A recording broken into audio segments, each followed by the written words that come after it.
ఆగు.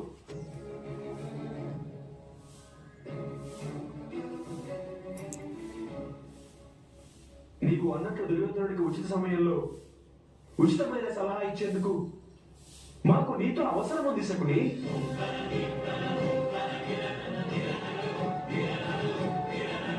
నేను గాంధారానికి వెళ్ళమని నీకు ఇచ్చిన ఆదేశాన్ని ఈ క్షణమే నిషేధిస్తున్నాను నేను శకుని.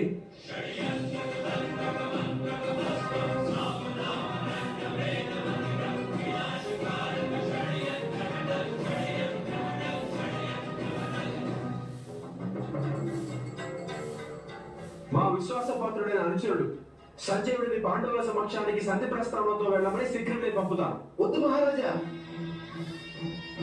వద్దు.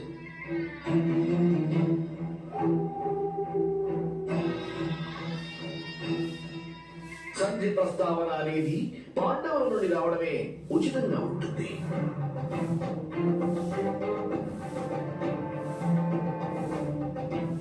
అలా వస్తేనే నా మేనల్లుడు దుర్యోధనుడు సంతృప్తి చెందుతాడు.